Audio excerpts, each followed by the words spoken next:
डर एक एहसास में आपका स्वागत है। इस चैनल पर आपको सुनने को मिलती हैं डरावनी और सच्ची भूतिया कहानियाँ। अगर आपको ऐसी ही वीडियोस देखना पसंद है तो हमारे इस चैनल को सब्सक्राइब करना ना भूलें। तो अब बढ़ते हैं आज की कहानी की ओर।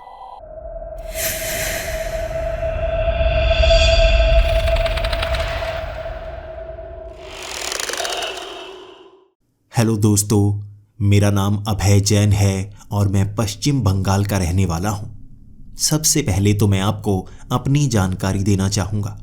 मेरी उम्र 12 साल है और मैं अपने माता पिता से बहुत ज़्यादा प्यार करता हूँ। मेरे पिता इंपोर्ट एक्सपोर्ट का काम करते हैं और मेरी मम्मी भी उन्हीं के साथ हाथ भी बटाती है। मैं 3 देशों में घूम चुका हूँ। मेरे मम्मी पापा हैं ही बहुत अच्छे, मुझे घूमने के लिए विदेशों में लेकर जाते हैं। मेरे जितने भी दोस्त हैं वो मुझसे कहा करते हैं कि वो देश में अच्छी तरह से नहीं घूमे और मेरे माता पिता विदेशों में भी मुझे घुमा लाए हैं। लेकिन मैं हमेशा उनसे कहता, देखो नज़र मत लगा देना, मुझे अपने माता पिता से बहुत ज़्यादा प्यार है। मेरे माता पिता कॉलोनी में सबके फेवरेट हैं। हमारी कॉलोनी में उन्होंने सड़कें ठीक करवाई, स्ट्रीट लाइट्स लगवाई, पेड़ लगवाए और हमारी कॉलोनी काफ़ी ज़्यादा अच्छी हो चुकी है। इसका कारण भी मेरे माता पिता को ही माना जाता है। इसीलिए सब लोगों के साथ हमारी बहुत अच्छी बनी हुई है। कई बार मेरे माता पिता को काम के लिए विदेशों में जाना पड़ता है और मुझे कई बार पड़ोसियों के पास छोड़ दिया जाता है।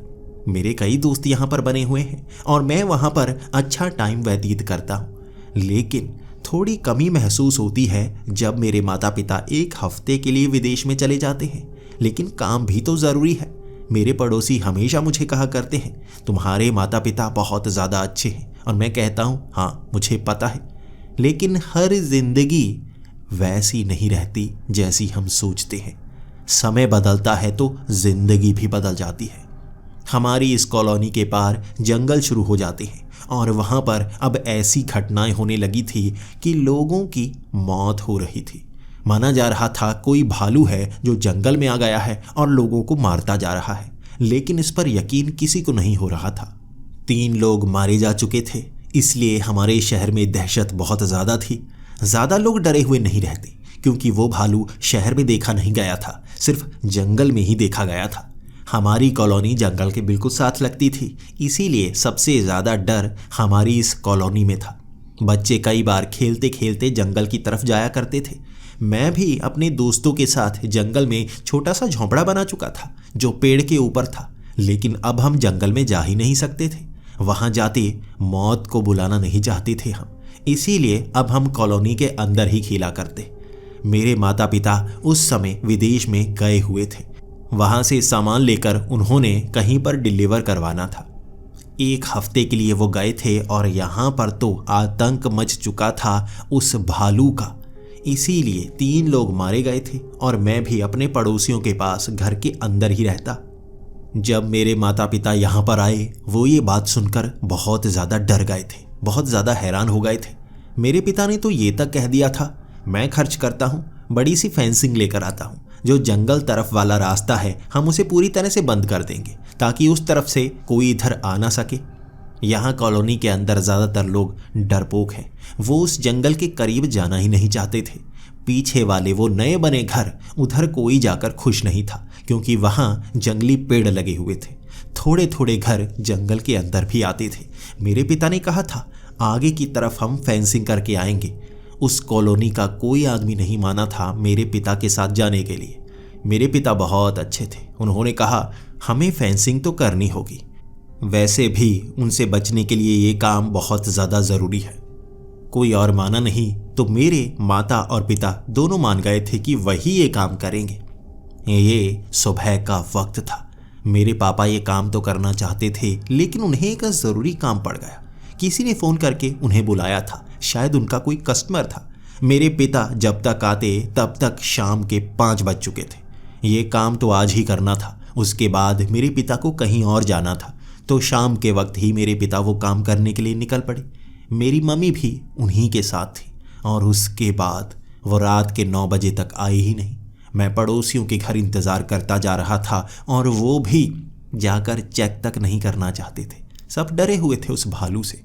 उसके बाद रात के 12 बजे तक जब मेरे माता पिता वापस आए ही नहीं, उन्होंने पुलिस को फ़ोन कर दिया। 4 पुलिस वाले वहाँ पर आए थे। सब कॉलोनी वाले इकट्ठा होकर उस तरफ देखने के लिए गए थे, लेकिन वहाँ जो देखा सब बहुत ज़्यादा डर गए। वहाँ पर फेंसिंग बिखरी पड़ी थी, फटे हुए कपड़े थे, बहुत ज़्यादा खून पड़ा था और सब कॉलोनी वाले डर गए कि मेरे माता पिता को उस भालू ने मार दिया है। खून के छींटे पड़े हुए थे वहाँ पर। और उसके बाद अगले दिन उस जंगल में तलाश जारी हो गई। पूरे जंगल में ढूंढा गया। जिस तरह से 3 लोग मारे गए थे, मुझे डर था मेरे माता पिता को कुछ हो ना जाए, लेकिन वो पुलिस वाले ढूंढते रह गए। उनका कहना था सिर्फ 3 ही लाशें नहीं मिली थी, कई और लोग भी उस जंगल में गायब हो चुके हैं जिनकी लाशें तक नहीं मिली। 3 दिन तक सर्च ऑपरेशन जारी रहा था। उन्हें वैसा ही भयानक भालू उस जंगल में दिखा। उस भालू ने कई पुलिस वालों पर हमला किया और उसके बाद वो दिखना बंद हो गया।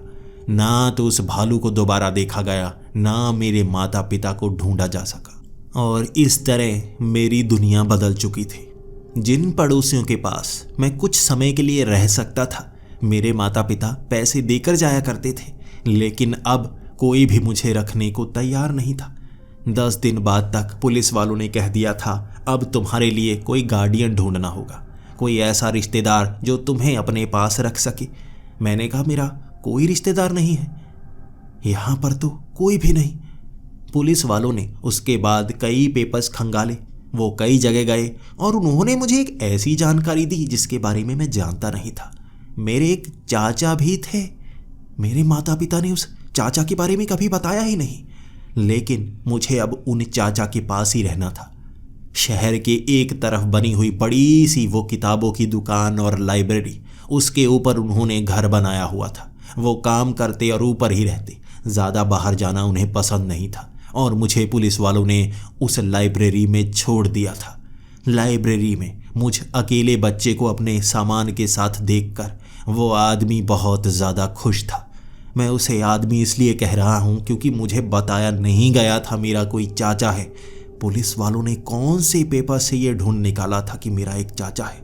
क्या मुझे उन्हें चाचा कहना चाहिए या नहीं? उस आदमी की आदतें, उसके हाव भाव हैरान करने वाले थे। उसका चेहरा थोड़ा सा खुला था जिससे उसके दांत नजर आ रहे थे। वो एक तरह से मुस्कुरा रहा था, लेकिन दिल से निकली मुस्कुराहट ऐसी नहीं होती। आप भी जब मुस्कुराते होंगे तो अंदर से खुश होते हैं, जिससे अंदर आवाज़ भी निकलती है, हाव भाव भी खुश वाले निकलना शुरू हो जाते हैं। लेकिन उसने अपने मुंह को जैसे खींचा हुआ था दिखावा करने के लिए कि वो मुस्कुरा रहा है। मुझे थोड़ा डर लग रहा था। एक सफ़ेद पड़ा हुआ आदमी, ऐसा लग रहा था उसके शरीर में खून ही ना हो। वो आंखें नहीं झपका रहा था। मेरे पास आया, मुझे गले से लगाया और कहा, ये मेरी लाइब्रेरी है, किताबों की दुकान है। यहाँ पर लोग किताबें खरीदने के लिए आते हैं और पीछे वाली बड़ी लाइब्रेरी वो ख़ास तौर पर रिसर्च के लिए रखी हुई है। मुझे किताबें पढ़ना बहुत ज़्यादा पसंद है और वो ख़ास लोग जिन्हें किताबें पढ़ना पसंद है, पुरानी जानकारी लेना पसंद है, वो लाइब्रेरी में मेंबर्स बनते हैं और वहाँ पर आते हैं। ख़ास लोगों को ही मेंबर बनाया जाता है। आओ, इस परिवार में तुम्हारा स्वागत है। बहुत साल पहले तुम्हारे पिता से मेरा झगड़ा हो गया था तो वो मेरा भाई ना, बड़ा झगड़ा भी नहीं हुआ था, खाने पीने के सामान के पीछे ही झगड़ा हुआ था, लेकिन उसने बात करना बिल्कुल बंद कर दी। और तुम्हें भी नहीं बताया, तुम उस समय काफ़ी छोटे थे, शायद तुम मुझे पहचानते भी नहीं होगे। उसकी एक एक बात मेरे दिमाग के ऊपर से जा रही थी। मैं हैरान परेशान था, कैसे 10 दिनों में मेरी दुनिया बदल चुकी थी। मैं अपने माता पिता के साथ खुश हुआ करता था, उस कॉलोनी में रहा करता था, लेकिन अब हर किसी ने मुझे ठुकरा दिया था और अब इस इंसान के साथ मुझे रहना था। मैंने थोड़ा मुंह चिढ़ाया और आखिरकार उन्हें चाचा कहकर बुलाया। उन्होंने अपना मुंह खींचा जैसे वो मुस्कुरा रहे हों, असल में नहीं मुस्कुरा रहे थे। उन्होंने मेरा हाथ पकड़ा। उनका हाथ इतना ज़्यादा ठंडा था जैसे उन्होंने फ्रीज़र में वो हाथ डाला हुआ हो। मुझे खींचते हुए ले गए। वो ये भी नहीं देख रहे थे कि उनके कदम बड़े हैं, वो तेज़ी से चल पा रहे थे। मैं तो जैसे भाग रहा था, वो मुझे घसीटते हुए ले जा रहे थे। उन्होंने वो सीढ़ियाँ चढ़ाई और ऊपर ले गए। ऊपर घर काफ़ी शानदार लग रहा था। साफ सुथरा और कई चीज़ें ऐसी थी जिन्हें मैं पहचानता था। हमारे परिवार में भी ऐसी पुरानी चीज़ें रखी हुई हैं और वैसी ही चीज़ें यहाँ पर भी रखी हुई थी। यकीनन उन्हें भी उन चीज़ों की जानकारी थी। अब थोड़ा थोड़ा लगने लगा था, हो भी सकता है ये मेरे चाचा हों। पिता से लड़ाई के कारण उन्होंने मुझे कभी बताया ही नहीं। मैंने भी उनसे पूछा, आप कभी मिलने क्यों नहीं आए? मैं इतना बड़ा हो गया, आपको मेरे सामने कभी तो आना चाहिए था। उन्होंने कहा, तुम्हारे पिता बहुत गुस्सैल थे। वो मुझे सामने देखकर बहुत ज़्यादा गुस्सा हो जाते थे और कहते थे, मेरे बेटे के सामने कभी मत आना, उसे कभी पता नहीं लगना चाहिए तुम उसके चाचा हो। इसके बाद मैंने भी सोच लिया, कभी सामने नहीं आऊँगा, जो ज़बान दी है उस पर टिका रहूँगा। मैंने अब कड़वा घूंट पी लिया था। आंखों से मेरे आंसू आ रहे थे। माता पिता को मैं खो चुका था। अब मेरे परिवार में यही थे जो भी थे। शायद यही अब जिंदगी भर मेरे साथ रहेंगे और जब मैं कुछ बन जाऊंगा शायद इनसे दूर हो पाऊं। ये सोचते हुए मैं उनसे पूछ रहा था, बेडरूम कहाँ है? उन्होंने सामने वाले उस कमरे की तरफ इशारा कर दिया। मैं जैसे ही उस कमरे में गया, वहाँ एक बड़ी सी अलमारी लगी हुई थी। सारा सामान वहाँ पर था। एक छोटी सी फ्रिज भी थी जिसमें शायद सामान रखा हुआ होगा। मैंने सोचा, कोई नहीं, परिवार के साथ रहना शायद ऐसा ही होता है। उस अलमारी को खोला था सामान टिकाने के लिए, लेकिन बाहर से साफ लग रही वो अलमारी खाली तो थी, अंदर छोटे मोटे कीड़े। मुझे कीड़ों से डर लगता है। पिता हमेशा कहा करते हैं, कीड़ों में बीमारी होती है, कीड़ों से दूर रहना है। उन्होंने मुझे डरपोक बनाया था। शायद कोई कारण था, लेकिन इन कीड़ों को देखकर मैं डर गया। चीखता हुआ मैं बाहर निकला, चाचा जी, वहाँ भयानक से कीड़े हैं उस अलमारी में। मेरे चाचा जी चलते हुए आए। कीड़े होने तो नहीं चाहिए। जैसे ही उन्होंने अलमारी खोली, सामने बहुत सारे कीड़े थे, लेकिन जो मेरे चाचा ने किया वो हैरानीजनक था। उन्होंने अपने हाथ से उन कीड़ों को पकड़ा था बिना डरे हुए। उनमें एक बिच्छू भी था।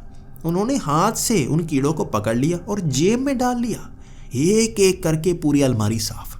मैं कभी तो उस अलमारी की तरफ देखता, कभी अपने चाचा की तरफ देखता। आखिर कैसी हरकतें करते हैं, इन्हें डर बिल्कुल नहीं लगता। अब काफ़ी समय हो गया था उनसे थोड़ी बहुत बात करते हुए। मैंने एक खास चीज़ नोटिस की थी। उनके चेहरे पर हाव भाव नहीं था। वो हंसते भी नकली थे, वो डरते भी नकली थे। हर चीज़ जैसे उनके चेहरे पर कोई इमोशन नज़र नहीं आता, बस बिल्कुल सटीक सीधा चेहरा।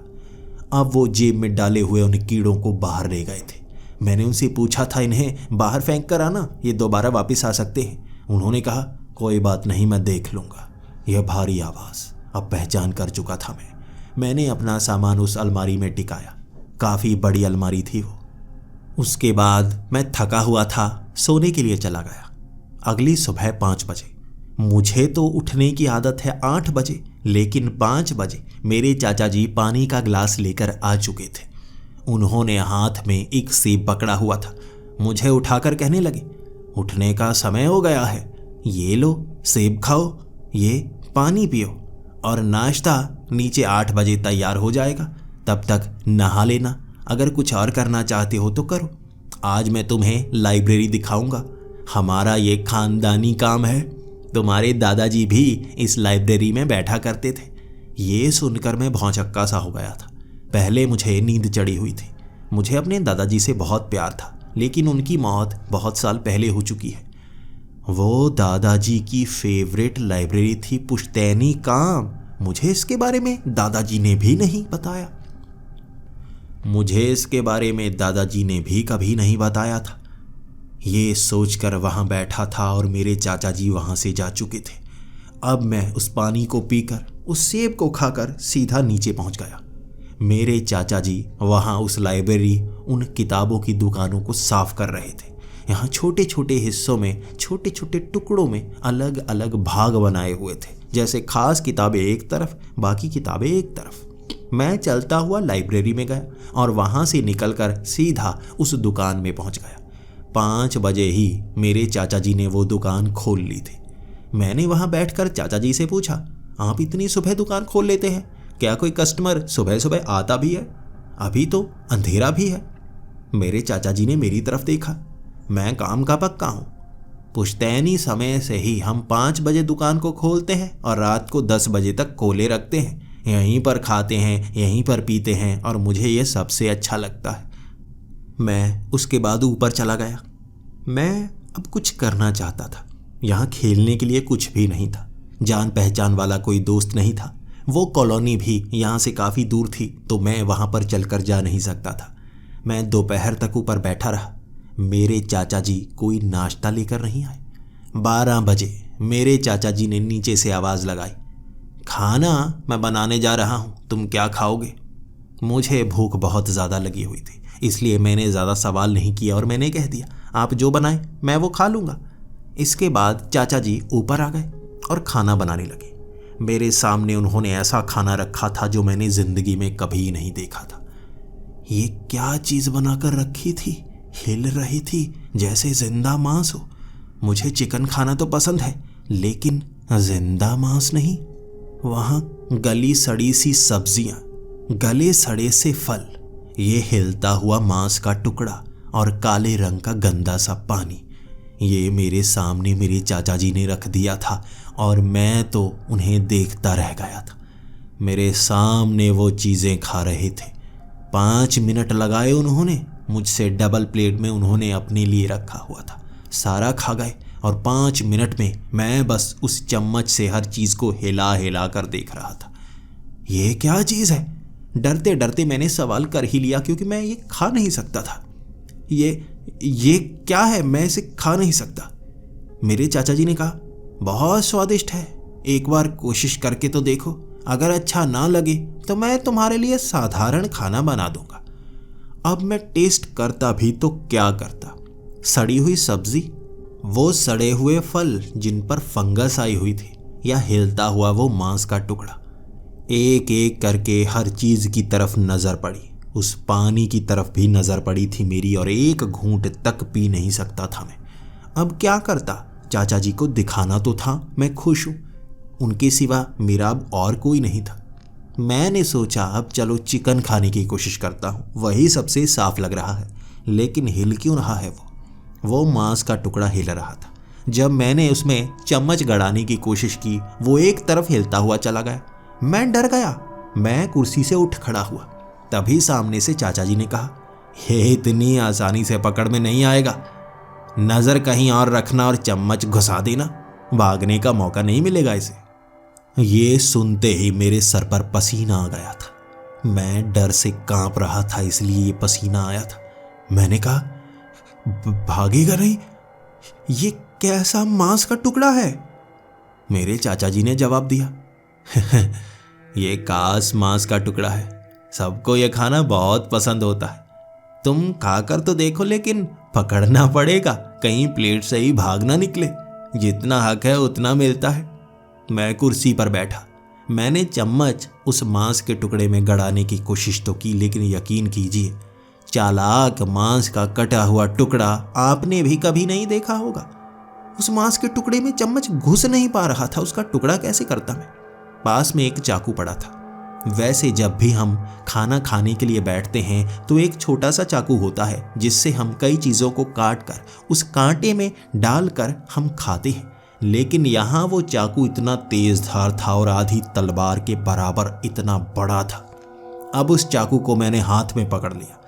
उसके बाद उस मांस के टुकड़े को काटने की कोशिश कर रहा था और अपनी प्लेट तोड़ दी। सामने मेरे चाचा जी, उनकी मुस्कान बड़ी सी थी, लेकिन मैं समझ नहीं पा रहा था वो मुझ पर हंस रहे हैं या नहीं, क्योंकि एक्सप्रेशन तो था ही नहीं। उस तलवार जैसे चाकू से मैं उस मांस के टुकड़े को काटने की कोशिश करता रहा। उस टेबल पर कई बड़े बड़े निशान बना दिए थे मैंने, लेकिन वो मांस का टुकड़ा काबू में आ ही नहीं रहा था। भूख बढ़ती जा रही थी और किसी चीज़ को खा नहीं सकता था मैं।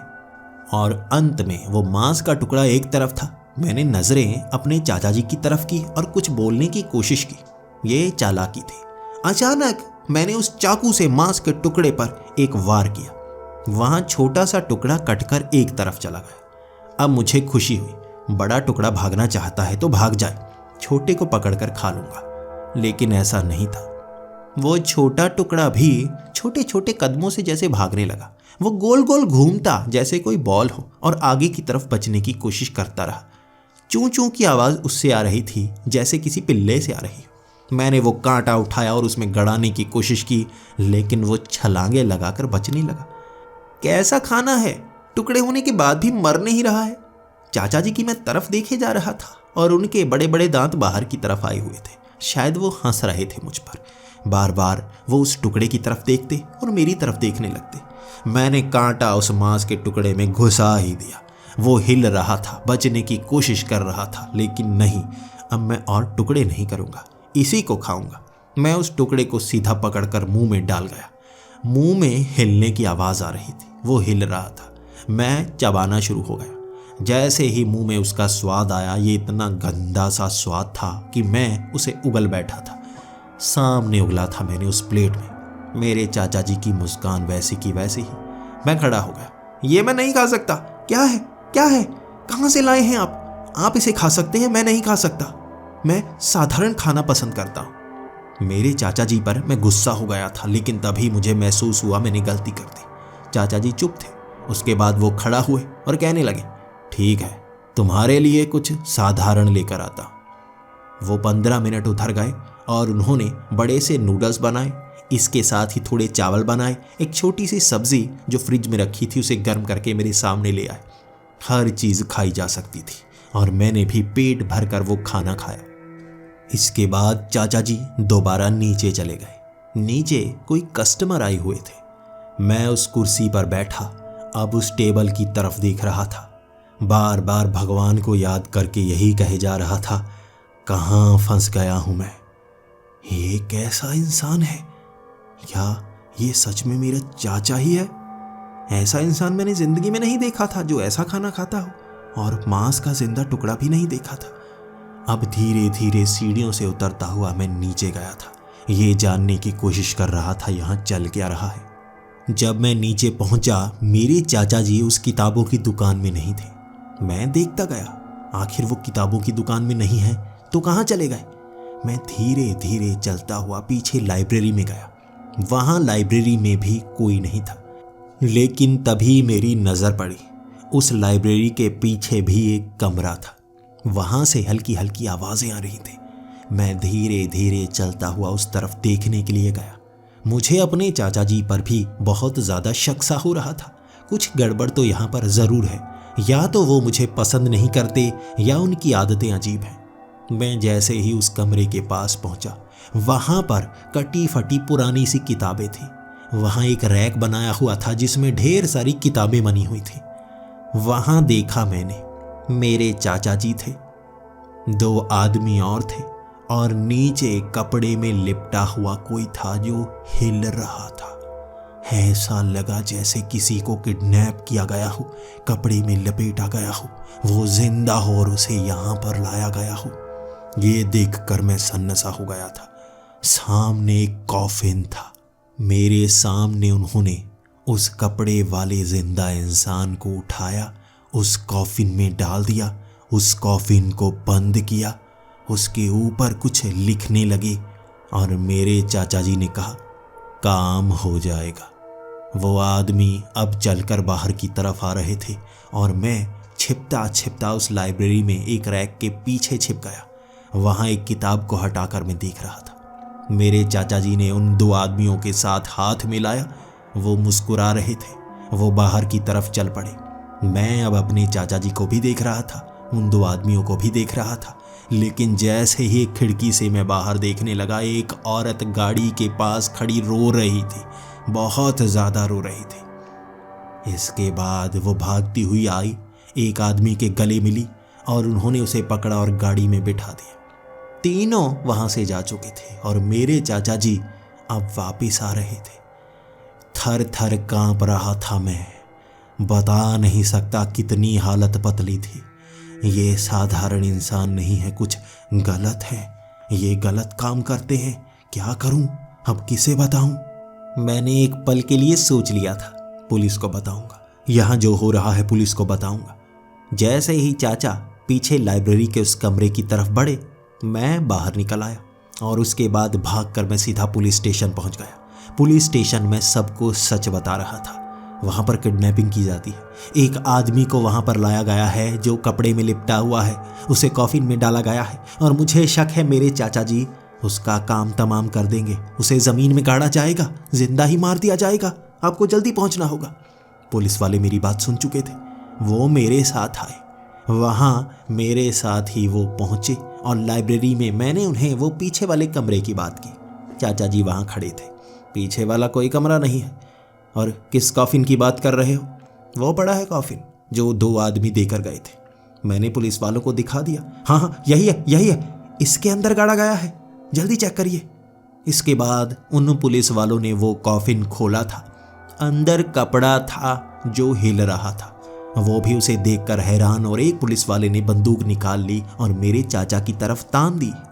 मैं तब बहुत ज़्यादा खुश था। मुझे ये भी लग रहा था कि इस इंसान से छुटकारा मिल जाएगा। लेकिन एक पुलिस वाले ने जब उस कपड़े को फाड़ा, उसे देखकर वो हैरान था। केंचुए थे उसमें, केंचुए जो भरे पड़े थे। वो केंचुए हिल रहे थे। उसने कहा, गन नीचे करो, गन नीचे करो। यहाँ इस कपड़े के अंदर तो केंचुए हैं। तब मेरे चाचा बोल पड़े, हाँ केंचुए हैं। यहाँ पर कई लोग आते हैं जिन्हें केंचुए चाहिए होते हैं। एक बड़े से खेत का मालिक जो मेरा दोस्त है, मुझे चाहिए थे कुछ केंचुए जो उसके उस खेत में डाले जा सके। लेकिन आपको पता है, हमारे परिवार में हमारे जितने दोस्त हैं ये खास तरह के रिचुअल करते हैं। ये रिचुअल ज़रूरी होते हैं, इसीलिए कॉफिन में डाला गया इन केंचुओं को जैसे एक इंसान को गाड़ा जाता है। इस कॉफिन को अब हमारे खेत में गाड़ा जाएगा और वहाँ खेत में गड़ा हुआ वो कॉफिन धीरे धीरे गलेगा और उसके बाद ये केंचुए फैल जाएंगे। वो ज़मीन उपजाऊ हो जाएगी। अब बताइए, अगर मैंने कोई क्राइम किया है तो मुझे जेल में भेजना होगा, या आप 10 मिनट में मेरी इस लाइब्रेरी से निकलेंगे, या मैं कमिश्नर को फ़ोन करूं? अब वो पुलिस वाले कांप रहे थे, वो घबराए हुए थे। एक बच्चे की बात मानकर उन्होंने यहाँ पर छापा तो डाला था, लेकिन अब उल्टे पैर उन्हें वापस जाना पड़ा। उन्होंने मुझसे कहा, देखो बच्चे, अपने चाचा पर भरोसा करना चाहिए। अगर तुम्हारे चाचा ने सच में कुछ गलत किया तो बताना, वरना अब तुम्हारे चाचा की बात मानी जाएगी, तुम्हारी नहीं। ये कहकर वो पुलिस वाले जा चुके थे। मेरी टांगें कांप रही थी। डांट पड़ेगी, अब चाचा से डांट पड़ेगी। लेकिन ये केंचुए इस तरह से हिल रहे हैं। जब वो कपड़े को वहाँ पर रखा गया था, एक तरफ मुझे लगा था पैर है, शरीर है और सर है। जो सर था वो ज़्यादा हिल रहा था। एक केंचुए इस कपड़े में कैसे आ गए? अब क्या करूं? पुलिस वाले तो मेरी बात पर यकीन करेंगे नहीं, और ये इंसान जो मेरा चाचा बना हुआ है, ये कुछ ना कुछ गड़बड़ तो कर रहा है। अब क्या करूं? धीरे धीरे चलते हुए मेरे चाचा मेरे करीब आए और उन्होंने मेरे सर पर हाथ रखकर कहा, देखो बेटे, घबराने की ज़रूरत नहीं है। हमारे परिवार के कई छोटे मोटे राज हैं, वो धीरे धीरे तुम्हें बता दिए जाएंगे। जैसे जैसे तुम्हें बातों का पता चलता जाएगा, वैसे वैसे तुम भी सही होते जाओगे। घबराओ मत, ऊपर जाओ, फिर हम मिलकर कुछ बात करते हैं। इसके बाद मैं सीधा ऊपर चला गया। शाम के 6 बजे मेरे चाचा ऊपर आए थे। उन्होंने वो दुकान बंद कर दी थी। अमूमन 10 बजे दुकान बंद की जाती है, लेकिन आज 6 बजे दुकान बंद करके वो मेरे साथ उस सोफे के पास बैठे थे और मैं थर थर कांप रहा था। मेरे चाचा वहाँ बैठकर कहने लगे, देखो, ये हमारा पुश्तैनी काम है, अब तुम्हें बताना तो होगा ही। कुछ राज धीरे धीरे बताए जाएंगे और कुछ राज मैं अभी बता रहा हूँ। तुम्हें पता है, ये किताबों की दुकान हम कब से चला रहे हैं? बहुत समय से। और उससे पहले ये किताबों की दुकान पन्नों की दुकान होती थी। उससे पहले यहाँ पत्ते और जड़ी बूटियाँ रखी जाती थी। वो 600 साल पहले की बात है। ये काम पुश्तैनी है और घर में किसी न किसी को ये काम संभालना पड़ता है। अब तुम ही हमारे वारिस हो और तुम्हें ये काम संभालना ही होगा, तो समझते जाना। यहाँ पर बहुत सारी चीज़ें ऐसी होती हैं जिसे सच माना नहीं जाता, लेकिन धीरे धीरे वो चीज़ें तुम्हें पता लगेंगी। कल से तुम भी हमारी इस दुकान में बैठोगे। तुम ग्राहकों को मिलोगे, ग्राहकों के साथ बात करोगे, किताबें बेचोगे, और धीरे धीरे तुम्हें लाइब्रेरी की बात भी बताता जाऊंगा। तुम जितना किताबों की दुकान और इस लाइब्रेरी में रहोगे, इन चीज़ों के बारे में जानते जाओगे। मैं इतना डरा हुआ था कि हामी भरता गया, हर चीज़ को हाँ करता गया। अब उसके बाद मेरे चाचा ने ज़रा भी गुस्सा नहीं किया और वो नीचे की तरफ चल पड़े। कुछ किताबों को सही जगह पर लगाना था उन्हें। वहाँ पर 2 आदमी नीचे ही बैठे थे जिसके बारे में मुझे बताया नहीं गया था। वो आदमी भी यहाँ पर चाचा जी के साथ काम करते हैं। वो किताबों को लेकर आते हैं, यहाँ पर रखी जाती हैं और भी बक्सों में सामान आता है जो यहाँ पर रखा जाता है। चाचा जी नीचे काम करवा रहे थे और ज़रा भी डांटा नहीं उन्होंने। यहाँ बैठकर एक पल के लिए मुझे ये भी लग रहा था, आंखों का भ्रम भी तो हो सकता है। बेवजह मुझे चाचा जी पर शक हो रहा है। कई लोग होते हैं ना, उनके हाव भाव नज़र नहीं आते। कुछ लोगों को बीमारी होती है, कुछ की उम्र ज़्यादा हो जाती है। शायद मेरे चाचा जी भी कुछ अलग हो, दिमागी तौर पर भी कुछ अलग हो। मुझे उन पर बेवजह शक करना नहीं चाहिए। मुझे अब अपनी गलती का एहसास हो रहा था। मैं वहीं पर बैठा हुआ था। मेरे चाचा कब आएंगे और मैं उनसे माफ़ी मांगूंगा। मेरे चाचा शाम को 8 बजे आए। जब वो आदमी चले गए, मेरे चाचा खाना बना रहे थे और मेरे लिए अच्छा खाना बनाया उन्होंने। उस टेबल पर बैठकर वो अब भी वैसा गंदा खाना ही खा रहे थे। चलो कोई नहीं, जिसे जैसा खाना पसंद है वो वैसा ही तो खाएगा। उनके खाने में कीड़े भी देखे जो हिल रहे थे। तभी मैं बोल पड़ा, चाचा जी आपको ये खाना नहीं चाहिए, ये सेहत के लिए सही नहीं होता। तभी मेरे चाचा ने भारी आवाज़ में कहा, हाँ तुम्हारे लिए सही नहीं होगा, मुझे यही सही बैठता है, इससे मेरा शरीर सही चलता है। अगर मैं ना खाऊं तो मेरा शरीर सही से काम नहीं करेगा। ये कहते हुए वो खाने लगे थे। छोटे मोटे कीड़े जो खाने से निकल रहे थे, वो सड़ा हुआ खाना। उन्होंने वो खाना खाया। उसके बाद मैंने भी वो बर्तन वहाँ किचन में रख दी। मैंने चाचा जी को कहा, मैं बर्तन खुद धो दूंगा, अब घर का काम थोड़ा बहुत मैं भी करूंगा। मैंने चाचा जी को यह भी कहा कि कल से मैं लाइब्रेरी में पहुंच जाऊंगा। इसके बाद अगली सुबह सीधा सुबह ही मैं 5 बजे नीचे लाइब्रेरी में पहुंच गया था। मेरे चाचा जी ने सुबह मुझे उठाया नहीं था। शायद वो सोच रहे होंगे मुझे ज़्यादा सोना पसंद है, लेकिन अब चाचा जी के साथ हाथ तो बटाना ही पड़ेगा। मैं 5 बजे वहाँ पहुँचा था। मेरे चाचा अलग अलग किताबों को सही जगह पर रख रहे थे। ये रविवार का दिन था और उसके बाद मेरे चाचा ने कहा, बाहर से कुछ सामान भी मुझे लाना है, ये मैं 9 बजे करूँगा। कुछ समय के लिए तुम्हें ये दुकान देखनी पड़ेगी। अगर कोई भी यहाँ पर आता है तो याद रखना, सिर्फ मेंबर्स ही पीछे लाइब्रेरी में जा सकते हैं। और मेंबर्स का कार्ड, वो बड़ा सा देख रहे हो, जिसके पास वो कार्ड हो उसे दिखाकर ही वो लाइब्रेरी में जा सकता है, उसके सिवा कोई लाइब्रेरी में नहीं जा सकता। यहाँ किताबों की दुकान में तुम्हें जो किताब पूछी जाएगी तुम वो दे सकते हो, लेकिन वो खास किताबें जो पीछे रखी हैं, पुराने ज़माने जैसी किताबें, वो नहीं बेचनी है। वो मैं बताऊंगा कब बेचनी है और किसे बेचनी है। तुम ये नई किताबें, ये स्कूल की किताबें, ये नॉवेल्स, ये बेच सकते हो। मैंने हामी भरी। हर चीज़ को मैं नोट कर रहा था और याद कर रहा था। मेरे चाचा जी 9 बजे वहाँ से निकले थे बड़ा सा बैग लेकर। उन्होंने अपनी गाड़ी भी निकाली। ये गाड़ी देखकर मेरी आंखें खुली की खुली रह गईं। लगभग 80 साल पुरानी गाड़ी होगी। टायर साइकिल जैसे लग रहे थे। उस गाड़ी को लेकर वो वहाँ से निकल चुके थे। अब पूरा का पूरा घर, पूरी लाइब्रेरी और दुकान एक तरह से मेरी ही थी। मुझे ये संभालनी थी क्योंकि मैं यहाँ का वारिस हूँ।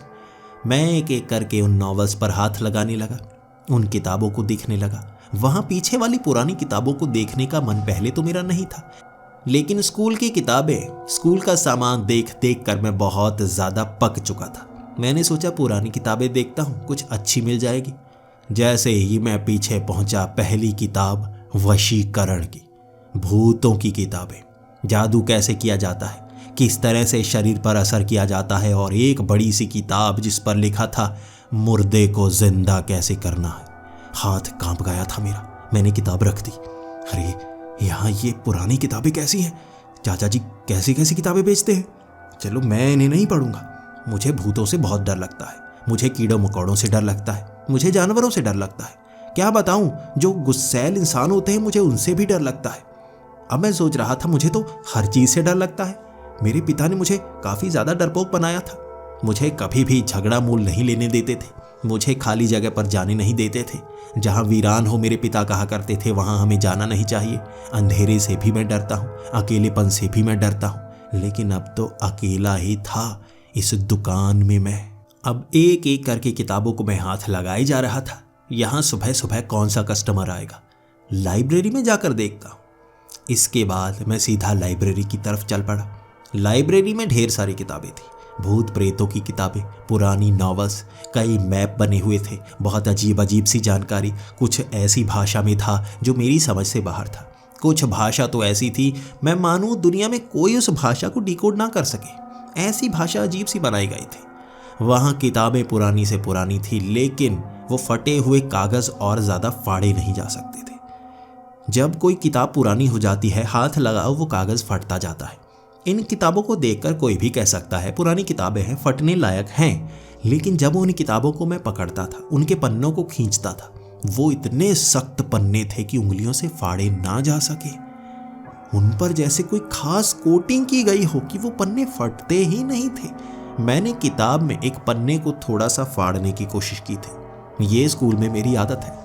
मैं स्कूल में किताबों के ऊपर बने हुए पन्नों पर छोटे छोटे निशानों को फाड़ने की कोशिश करता हूँ। यहाँ छोटे छोटे वो निशान फट नहीं रहे।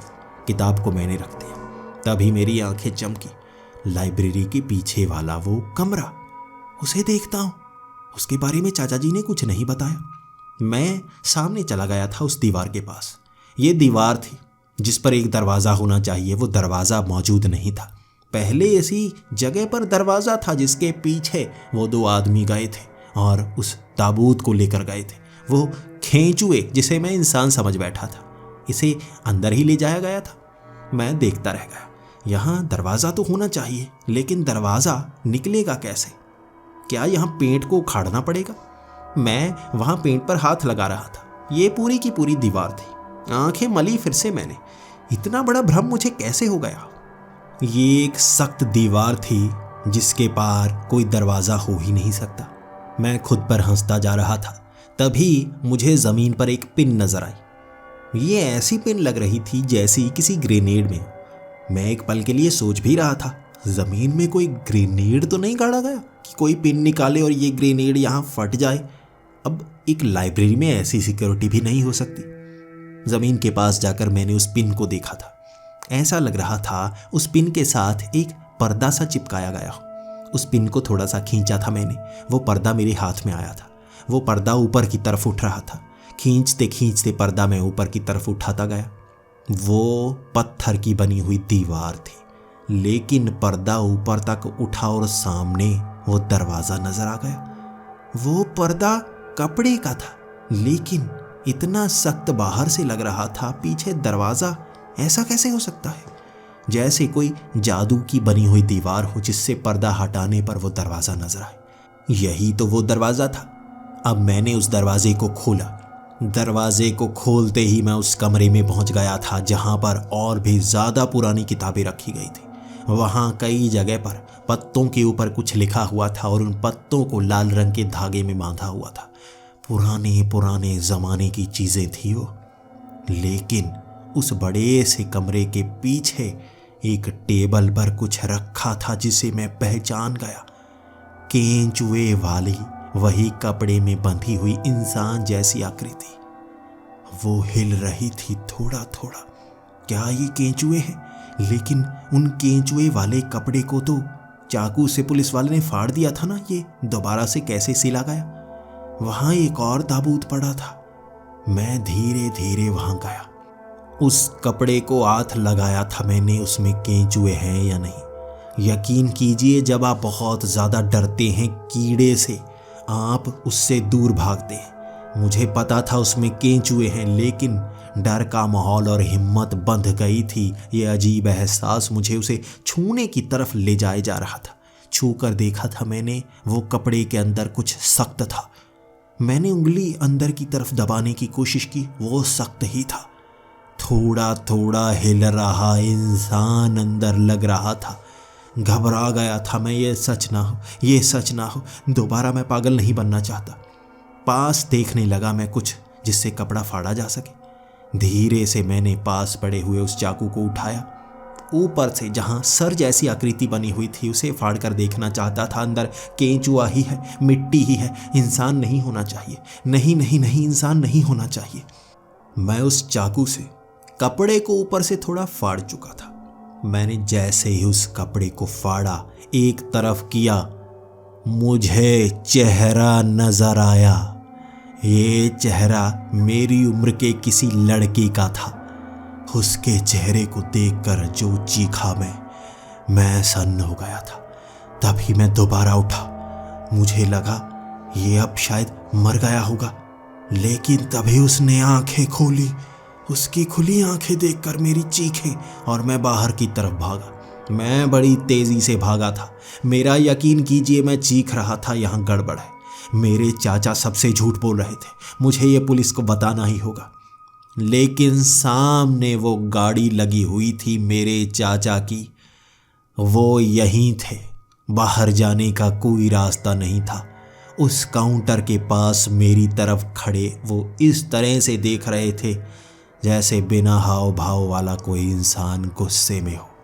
उंगलियों को भींच रखा था उन्होंने, मुक्के बना रखे थे। वो मौत जैसा पल था, जैसे आपकी टांगें सन्न हो गई हो, शरीर ठंडा फिर गया हो।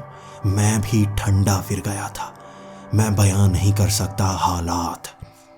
वो एक लड़के को कपड़े में कैद किया गया था, जिसे ताबूत में डालकर जमीन में गाड़ दिया जाएगा। पुलिस वालों को झूठे केंचुए दिखाए गए। मैं डरा इसलिए था क्योंकि जो कातिल होते हैं वो खुद की गलती पकड़े जाने पर सामने वाले के साथ भी वैसा ही करना चाहते। क्या ये झूठा इंसान जो मेरा चाचा बनने की कोशिश कर रहा है मुझे कपड़े में डालकर ताबूत में डाल देगा, मुझे भी जमीन में गाड़ देगा? वहां मैं खड़ा उसकी तरफ देखे जा रहा था। मेरे चाचा ने कुछ नहीं कहा, लेकिन आंखों के सामने अंधेरा सा आने लगा था। दिल की धड़कन बहुत ज्यादा तेज। दोस्तों, आगे आने वाला एपिसोड बहुत रोमांचक होने वाला है। ऐसे ऐसे राज से पर्दे उठेंगे कि आपके होश उड़ जाएंगे। तो बने रहें हमारी इस सीरीज के साथ। मिलते हैं अगले एपिसोड में, तब तक के लिए डरते रहें।